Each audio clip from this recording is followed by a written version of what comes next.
los últimos 2 siglos, la amenaza más grande contra el cristianismo bíblico no ha surgido desde las otras religiones mundiales más destacadas, tales como el Islam o el budismo, sino dentro de la Iglesia.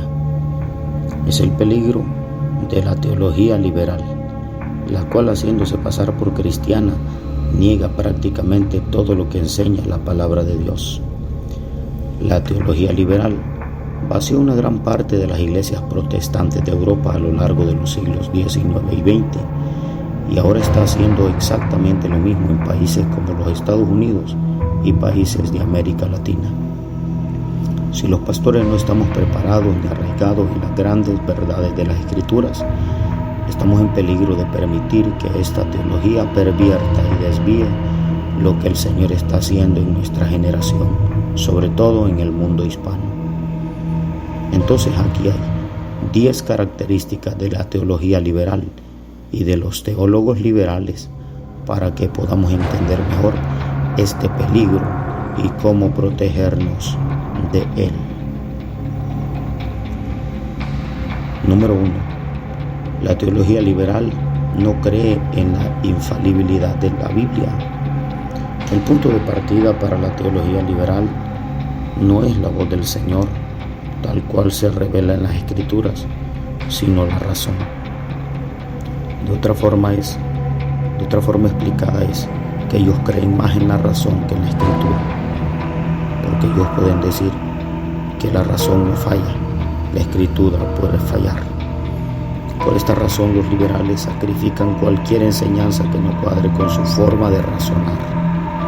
Esta observación explica la razón por la que el alemán Rudolf Bultmann propuso su método de desmitologización, mediante el cual negó todos los milagros registrados en la Biblia en el nombre de la realidad moderna.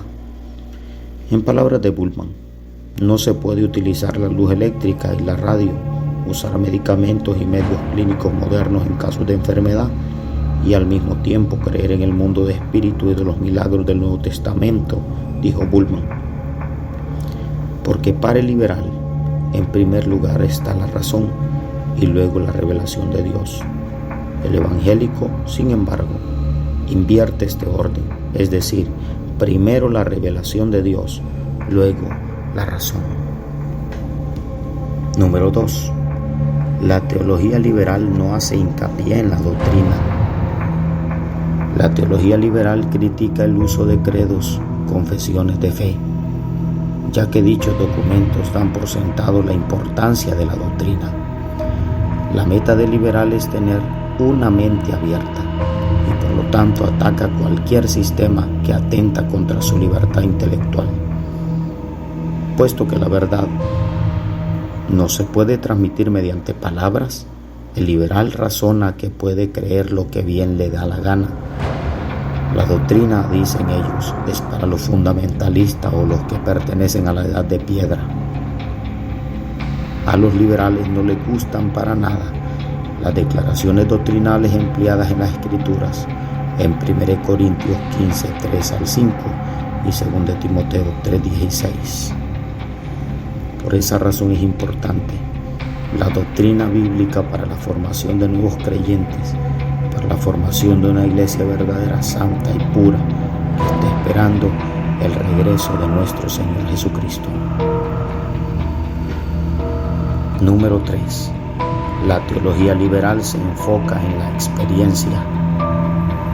¿Qué quiere decir esto? Ya que la doctrina no importa, dicen, los liberales priorizan la experiencia de Dios.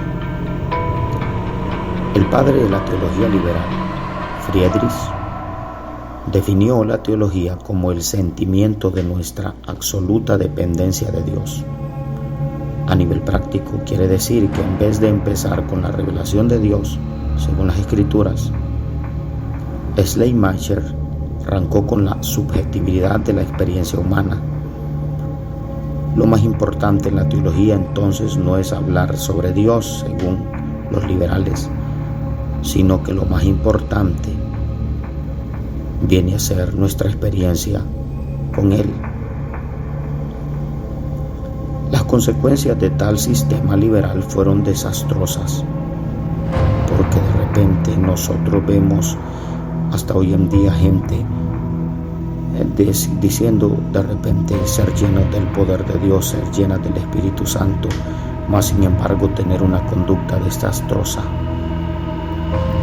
Schleiermacher negó prácticamente todas las doctrinas cardinales del cristianismo, como ser la Trinidad, la doble naturaleza de Cristo, la obra expiatoria del Hijo de Dios, la condenación eterna para los impíos y muchas otras doctrinas. Y al fin y al cabo convirtió la teología en antropología. En vez de someter sus experiencias a las Escrituras, sujetó las Escrituras a su experiencia. Con razón algunos han llamado a Schleiermacher el Judas Iscariote de los siglos XVIII y XIX. No le podemos dar más importancia a una revelación personal o a un sueño o a una visión más que las Escrituras, pues toda revelación o toda experiencia personal está sometida al juicio de las Escrituras. Es importante hoy en día darle realce a la palabra de Dios, porque ella es la que nos declara el poder y la gloria de Dios. Jesucristo dijo: escudriñad las Escrituras, porque a vosotros os parece que en ellas tenéis la vida eterna, pero ellas son las que dan testimonio de mí. Número 4. La teología liberal solo cree en un Dios de amor. El único atributo de Dios que los liberales mencionan desde el púlpito y en sus círculos académicos es el amor de Dios. No se habla sobre su santidad, sobre su justicia y su ira contra los impíos. Han creado a otro Dios conforme a su imagen y semejanza. Por esta razón los liberales nunca predican sobre el pecado ni el peligro de la condenación eterna, porque ellos solo creen en un Dios de amor. Dicen que todos somos buenos, según los liberales. Todos somos hijos de Dios, todos vamos al cielo. ¿Por qué? Porque Dios es amor, amor y amor, dicen los liberales, llegando a creer que de repente hasta el mismo diablo podría salvarse. Pero eso no está en la Escritura. Por eso es necesario conocer los atributos de Dios. Número 5. La teología liberal no predica el evangelio apostólico. Si Dios es amor y todos vamos al cielo, entonces ¿qué necesidad hay de predicar el evangelio?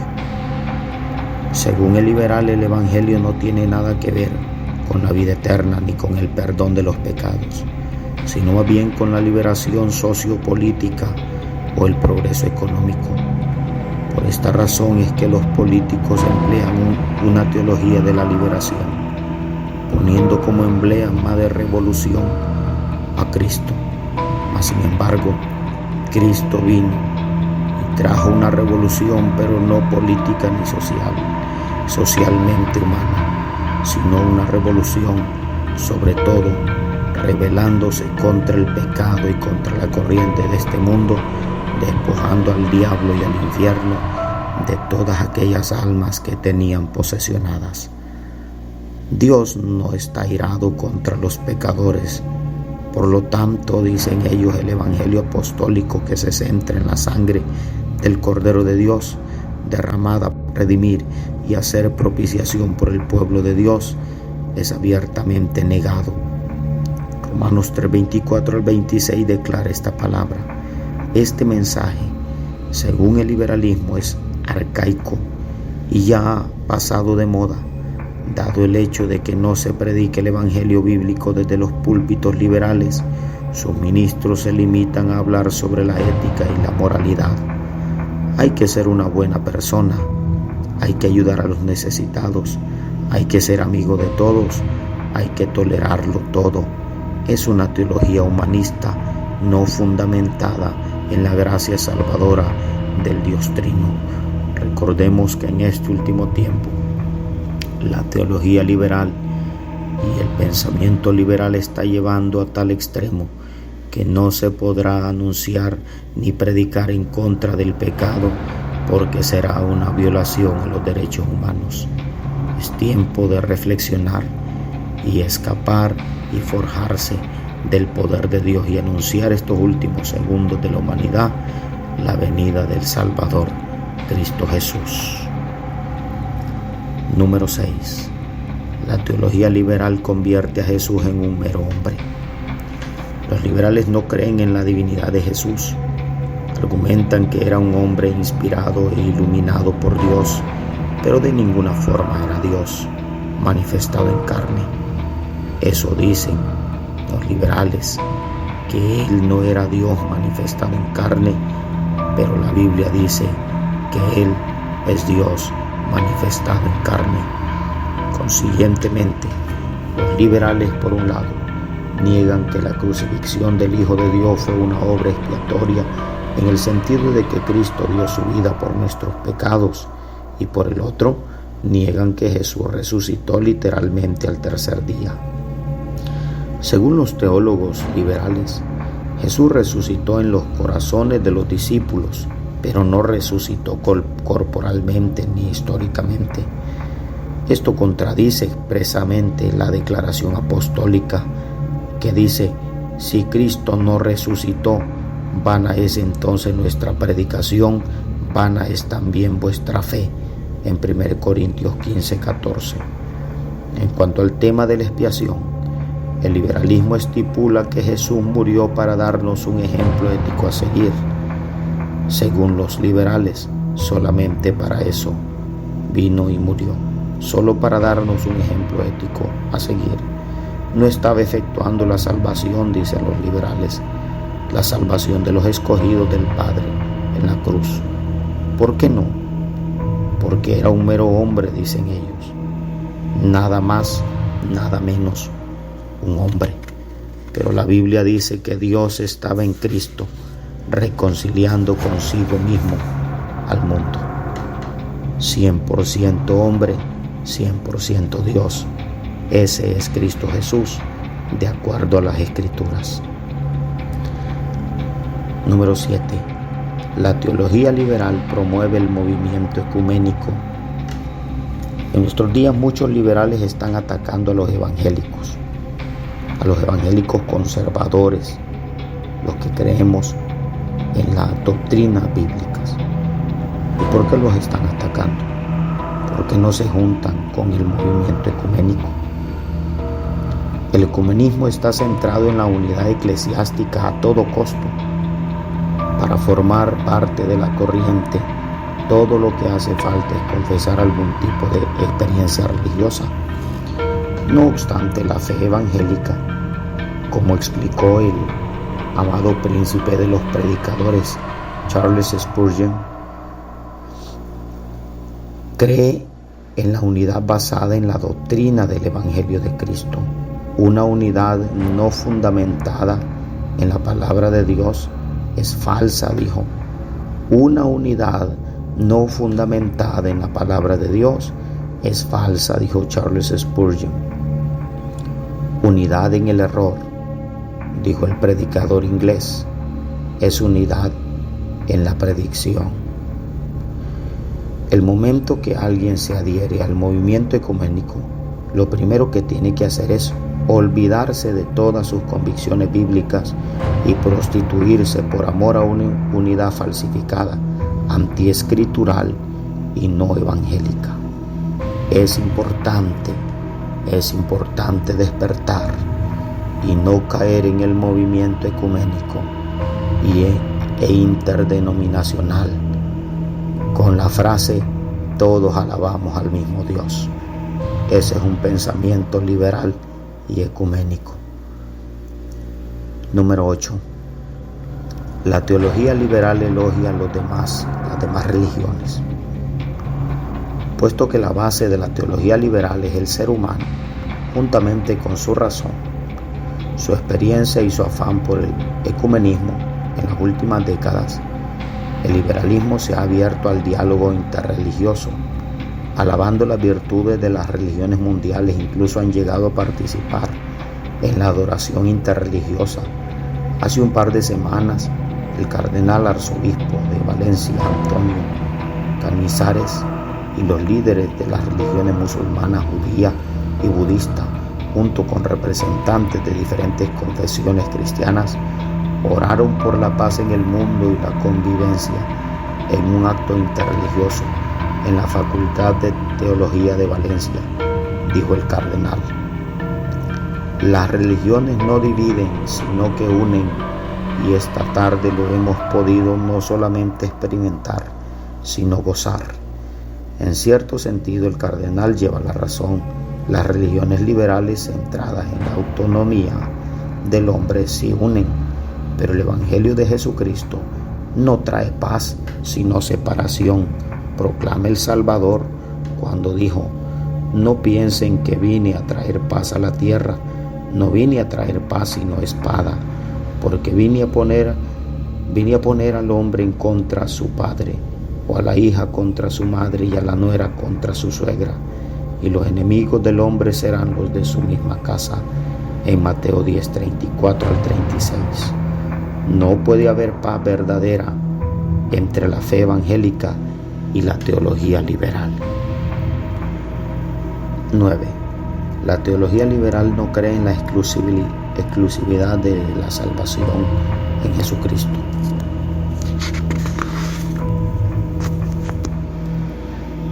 La razón teológica por la que los liberales se abren al movimiento ecuménico y la adoración interreligiosa es porque ya no creen en la exclusividad de salvación en Jesucristo. De acuerdo a su sistema filosófico, el apóstol Pedro se equivocó cuando predicó: en ningún otro hay salvación, porque no hay otro nombre bajo el cielo dado a los hombres en el cual podamos ser salvos. En Hechos 4:12, según los liberales, Pedro se equivocó. Si Dios es únicamente un Dios de amor, entonces la doctrina del castigo eterno necesariamente tiene que ser falsa. Por consiguiente, los liberales, al no estar satisfechos con la impecable obra de Jesucristo realizada según el Evangelio, ellos van buscando cosas loables en las demás religiones que en última instancia esclavizan al ser humano. Al no creer que solo Cristo salva, los teólogos liberales inventan su propia religión. En palabras de Pablo, pues dicen: desconociendo, dijo Pablo, la justicia de Dios y procurando establecer la suya propia, no se sometieron a la justicia de Dios, según Romanos 10:3. 10. La teología liberal no cree en nada ofensivo para el hombre natural. Todo aquello que ofende a los hombres, la teología liberal lo rechaza. En sus exposiciones sobre el Sermón del Monte, Martin Lloyd-Jones tomó tiempo para instruir a su congregación en Londres y la instruyó sobre el peligro de los falsos profetas, basándose en Mateo 7:15. Y dijo: cuídense de los falsos profetas, que vienen a ustedes con vestidos de ovejas, pero por dentro son lobos rapaces. El predicador destacó que la primera característica del falso ministro es que no tiene puerta estrecha en él. Con esto quiso decir que en el teólogo liberal no hay nada que ofenda al hombre natural, que en el predicador liberal no hay nada que ofenda al hombre natural. Es el tipo de mensajero que agrada a todos, por ende todos hablan bien de él. No tiene enemigos, nadie le persigue por sus sermones, sabe comportarse en cualquier contexto y se hace todo a todos. Es carismático, dinámico, popular, agradable a la vista y al oído. En suma, muy consolador, muy tranquilizante. Siempre es así el falso profeta, en su vestido de oveja, siempre inofensivo y agradable, siempre invariablemente atractivo. A todos nuestros hermanos y amigos que nos ven a través de este canal, les saludo en el nombre del Señor, invitándoles a suscribirse y a compartir la palabra del Señor. Suscríbase a este canal en el nombre del Señor y compartamos la palabra de Dios. Dios les bendiga.